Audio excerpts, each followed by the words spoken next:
Hello. Hey guys, how's it going? My name is Harmony Nice and today I'm going to be discussing something for you that you guys have been so highly blowing up on my Instagram since like announcing it. I don't really think you need to announce things like this, but since telling you guys and kind of getting you guys more aware on what's like going on in general, that I recently, kind of like just over a month and a half ago probably, gave up my smartphone, so my iPhone X, for a classic one of these boys. Basically everybody has been asking me how I did it, which is kind of interesting because like I guess there was no like particular way of how I did it. In general, people wanted to kind of know about the experience and stuff like that, so I've split this video into 3 sections. So the first section is the whole process from start to finish, I guess, or start to where I am now with how I gave up my iPhone, what I did and what adjustments that I made for it. Number 2, what's changed, so what in my life has changed, the adjustments that I needed to make and everything like that. And 3, how I feel / how I felt after giving up my smartphone. So I also just wanted to quickly mention that this is not me bashing people that use smartphones, or if you watch this video and you're still like, I still want to use my smartphone, that's fine, it's completely up to you.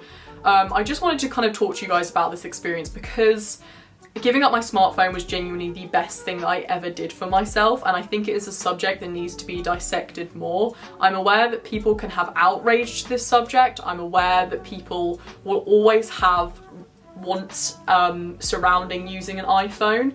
And I'm aware that people will not agree with me on this subject, but this is just my experience. This is just purely based off my experience and why giving up my phone for one of these guys has been the most positive experience for me. So I'm not being like, anybody who uses a smartphone is silly or whatever. It's just not like that. I have nothing but love for absolutely everybody, and I don't want it to be like a thing where you're like, you shouldn't do this, you shouldn't do that. We all make decisions based on what kind of fills us and makes us feel better, but this is my experience with this, and for those of you who are interested and maybe want to give it up, this is for you. It's quite surprising how many people really do want to give up their phones or have a negative relationship with it in general. We all know the effects of having a smartphone, and if you don't, that is what I'll get into in a little bit. In general, people have reasons for wanting to give up smartphones, and whether it's just be bringing simplicity to their life, or like me, I had a bit of a problem with being quite addicted to social media to the point of where I would stay on my phone for like 6 hours a day. I think that was the highest time that I had. And then later on, kind of going like this year, I spent about 3 hours on it a day, but that's still a lot of time out of your life being spent on your phone, just kind of scrolling on social media and stuff like that, and really letting it control and making my mental health quite bad and everything like that. So I'm gonna firstly start with the process of it for me, like my personal process with it, and also this might give you guys a good outline of how you can kind of start to move from having a smartphone to like a shit little, I don't even know what to call this. Is this just like a mobile phone? I think it probably would be a mobile phone. Basically, I had been starting thinking about giving up my smartphone for years now, because basically a while back I met one of my boyfriend's friends who had a phone like this. It was just like one of like the classic Nokia like 90s ones, and I remember asking him like, is that your actual phone? He was like, yes, it's not like my drug phone, this is my actual phone that he uses on a regular basis. And he also doesn't like have Instagram or anything, and I thought that was really quite cool. And a while back, when I was like 18, I worked with a girl who was possibly one of the coolest people alive, I'm just gonna say, and she had also had a phone like that as well, and I was just like fascinated with the concept. I know that sounds silly, because it was like my job, I was like, that's never gonna be an option for me. I just assumed that I could never do it, and I also think a lot of people get into that mindset where they're like, I can't do that, that's just not gonna ever be for me,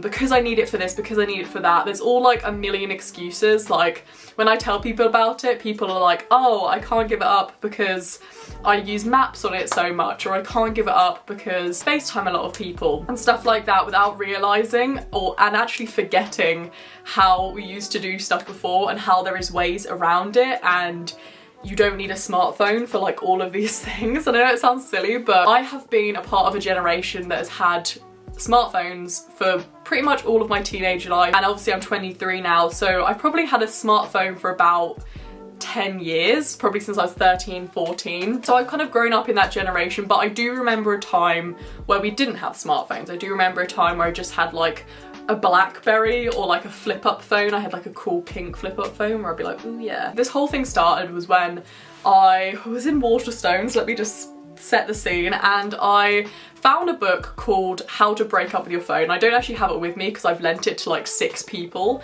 but it's How to Break Up With Your Phone. And it was a book, I can't remember who it was by, I'll put it up here, but basically it was a book discussing like so many mind-blowing things, and it was basically a journey of this girl, I think it was a woman who wrote it, decided to basically, because she had like a massive attachment to her phone, she realised that it was getting in the way of her life. She realised that like the last time she remembered that she felt fully connected to the world was before that she had a smartphone, basically. And I think a lot of people feel that way. If you guys have seen the documentary Social Dilemma, I highly suggest that you watch that if you're like in any doubt or two minds about how people use social media against you. And with smartphones, usually, so unless you're like got massive discipline, social media and smartphones go hand in hand. You know, that's why we have smartphones, is that we can do everything on it, and social media is a massive part of that. And the thing that really hit me in this particular book was the negative effects that having a smartphone did to your brain.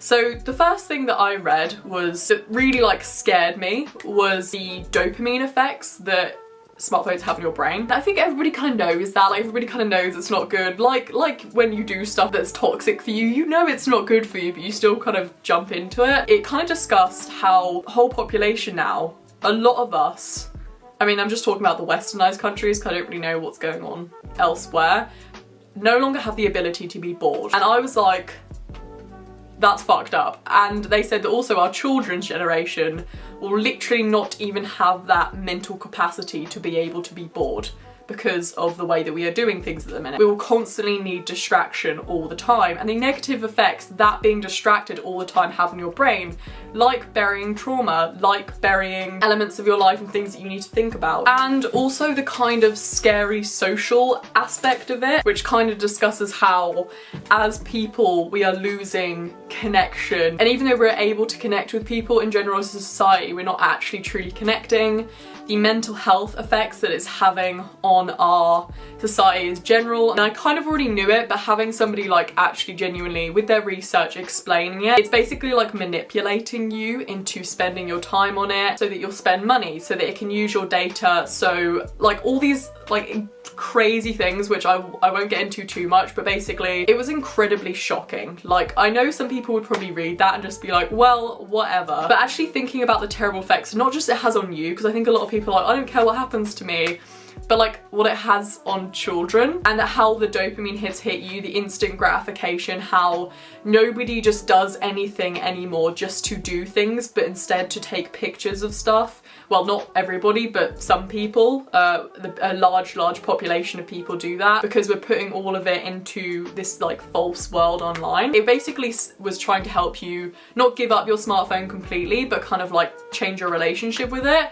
But for me, it was like obvious, because I'd already had that kind of idea in my head anyway, that it was time for me to give up my smartphone completely. So I basically, on that same train journey, went on to somewhere that sold like I can't remember which mobile network I'm with, and I found the pay-as-you-go phones, and I found the most basic one that I could find that was like £10, I believe. And it was top up, so it's pay as you go, so you kind of have to top up and stuff like you did back in the day. And I just straight away purchased this, and I bought it just there, and I think it's best to have a pay as you go phone. I wanted to kind of go back old school, not to like relive anything, because I think a lot of people are like, oh, do you not feel like it's just like progressing backwards?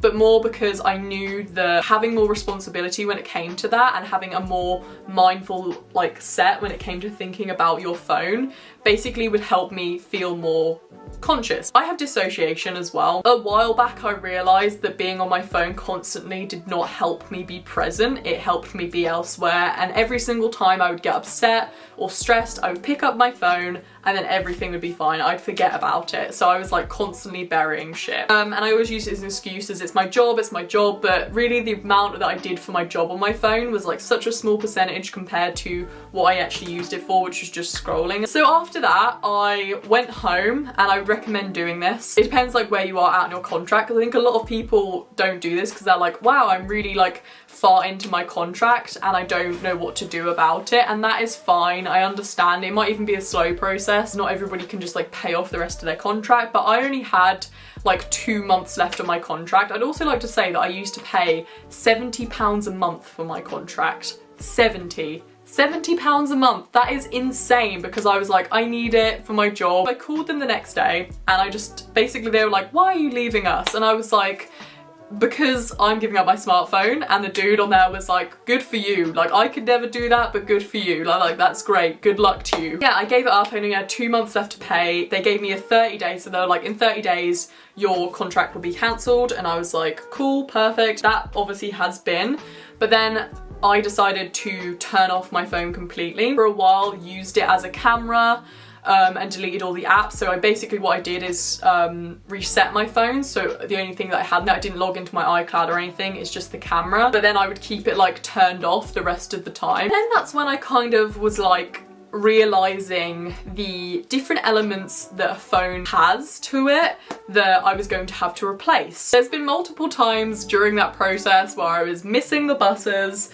because I couldn't just Google when the bus times were, and I just completely forgot to do it. It required me to be a lot more organized. I had to start kind of organizing my life a little bit more. And not doing things as quickly, speaking to more people, etc.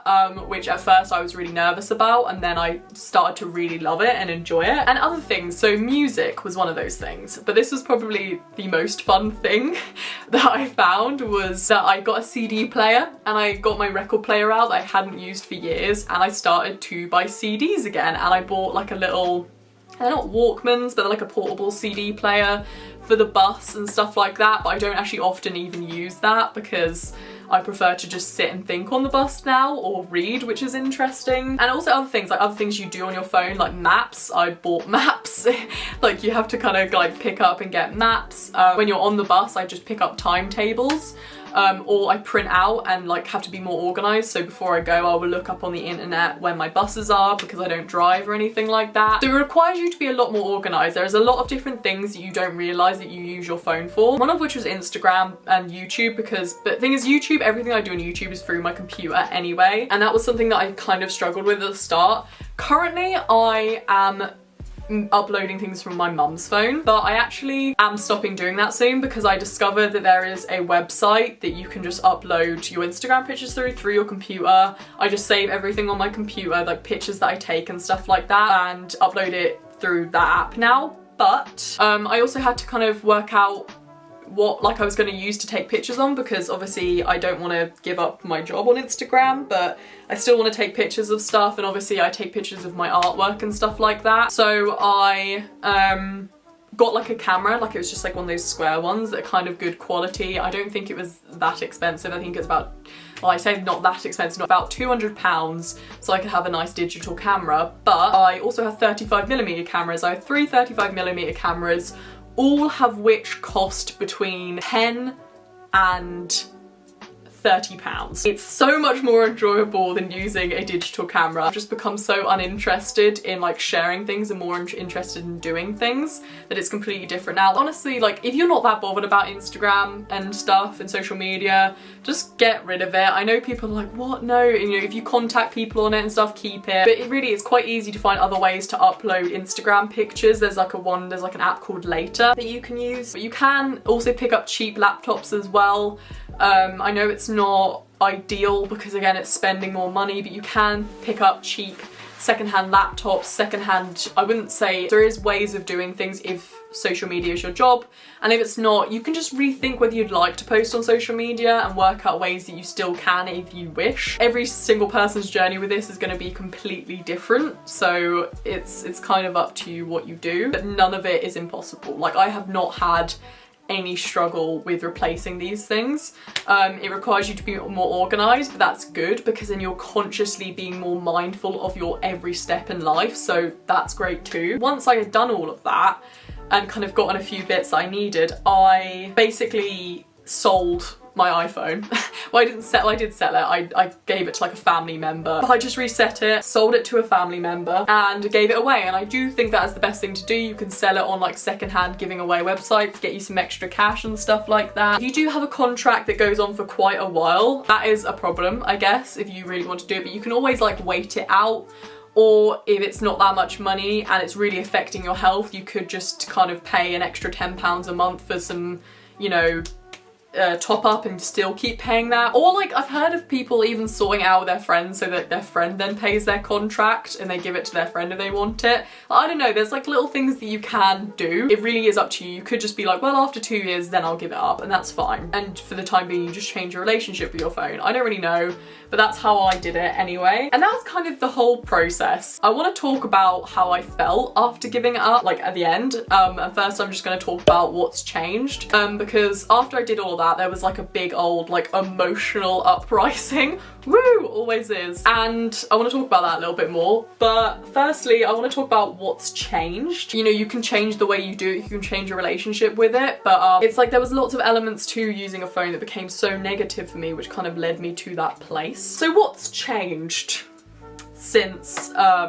giving up my phone? The things that have kind of changed massively. Firstly, I don't know if you guys are on healing journeys. I'm specifically on like a spiritual / healing journey. I feel like I always will be, but it's kind of kicked off a lot this year, making positive changes for my life and stuff like that, and just being more mindful and self-aware of what's going on in life. When you start to give up coping mechanisms, which is a good thing to do, people question me on coping mechanisms quite a lot, because they're like, isn't everything a coping mechanism? Isn't like, if you say like drinking's a coping mechanism, can you also say that reading books is a coping mechanism? But it's not, because the difference between things like that, if you suddenly replace your time from drinking to reading, you're like educating yourself, you're getting knowledge, you're getting like positive benefit, which can make you a less fearful and a more happy, balanced person. Kind of negates the coping part, because you're no longer just coping. Whereas if you're drinking, you're kind of drinking to forget, you're damaging your body, you're putting toxic things in it, etc. So that is the kind of difference between a coping and a benefiting factor to life. I've been working on slowly giving up coping mechanisms, which is like a lifelong process. My phone was a massive coping mechanism. Coping mechanisms for me have been like drinking, covering my face with makeup so that I didn't have to like look at myself, being obsessed with my weight, like different things like that that have just been helping me cope, so I'm like covering up trauma and stuff that's happened to me. For me, my phone was a massive coping mechanism. Like I said earlier, every time I was upset, sad, I'd go on my phone. I would get a lot of my gratification from pictures that I post on Instagram, things that I would do on Instagram. Instead of actually enriching my life, I kind of created like this false world for myself so that I could live in there instead of actually accepting what had been happening to me, etc.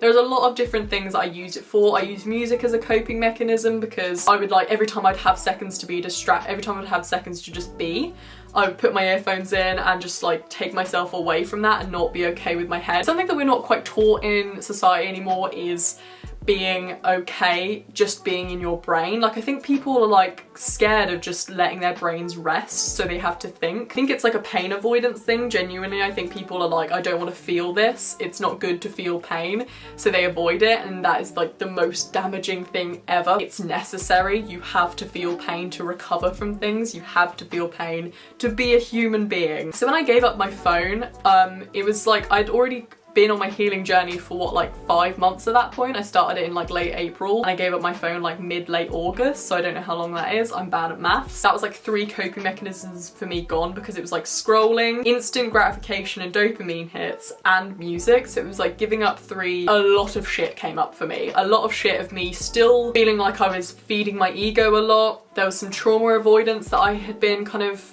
not looking into a lot of shit, and I tried to deny that and was trying to be like, no, you must be happy, and not process this and not let go and just continuously push trying to find flow. And then when I just released that and was like, I'm just gonna mourn this, things got a lot better. But there was a lot of shit that came up for a while, and I was like, why am I so unhappy? I was like, I should just get my phone back, start avoiding things again. But that is never like true genuine balance within yourself if you're just like using something to distract yourself from reality all the time. As soon as I didn't have that, which at points in life we are not going to have the ability and access to have the things that we use to cope, which is why it's important to not rely on them. It just came up with a lot of emotions and a lot of feelings and stuff like that. So that is what's changed, but then that's also helped me so much because now I am processing trauma. I am going through trauma transformation currently with my therapist and getting different helps and recovering more stuff that I needed that I thought was sorted. You need to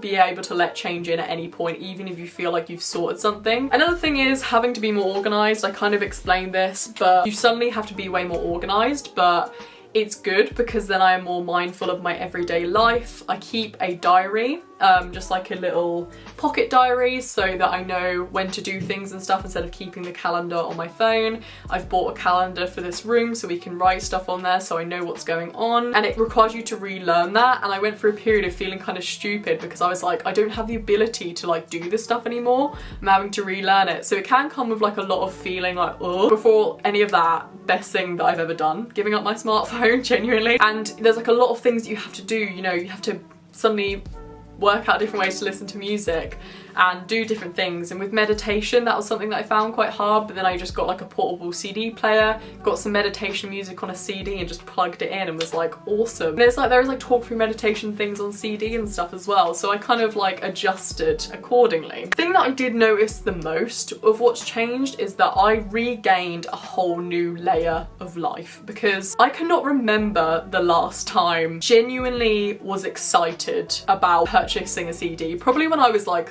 13. Like genuinely, that was probably the last time I bought a CD and I was genuinely excited. And then I suddenly found myself going into like CEX, which is like a secondhand game and CD TV shop, the DVD shop and stuff like that, and like searching through the CDs and being like incredibly excited because I found the Eternal Sunshine CD, which I'll just grab for you, and like being like overwhelmingly happy because I managed to pick up the Eternal Sunshine CD and the Juno soundtrack.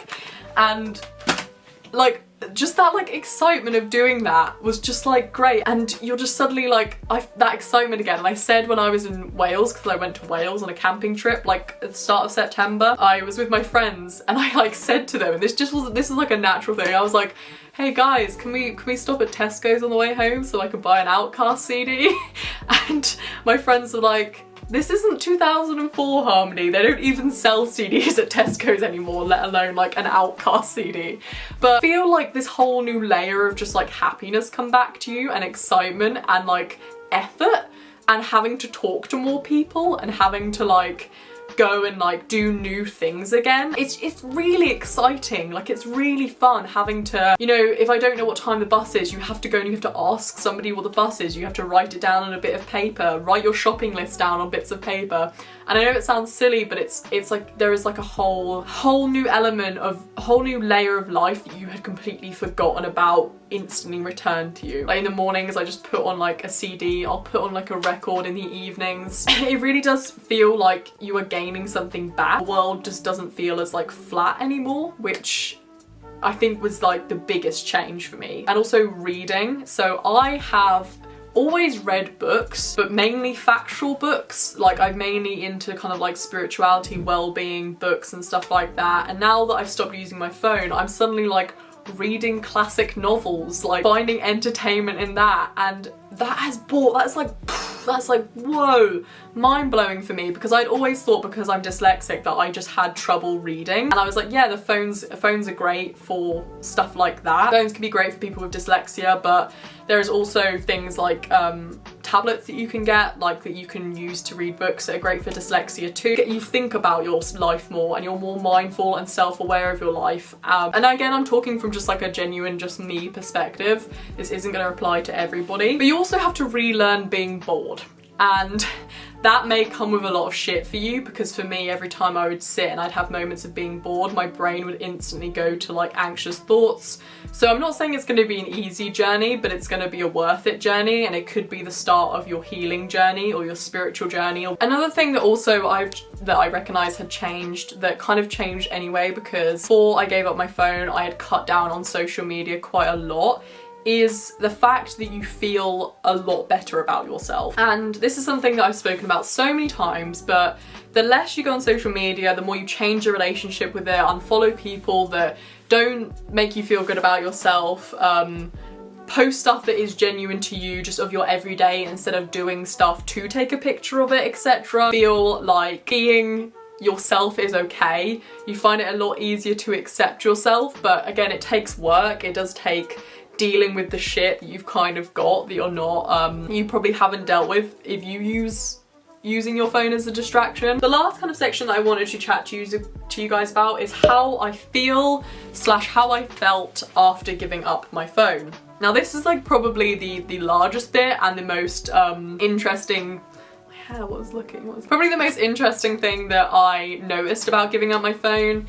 So I'm at a point now where I don't have obviously my phone or anything. I completely cope without it. I do my job without it on social media, like everything like that. But it's very different because I had to change my relationship with social media a lot, and that's good. Like, you know, I had to question whether I wanted to post selfies anymore.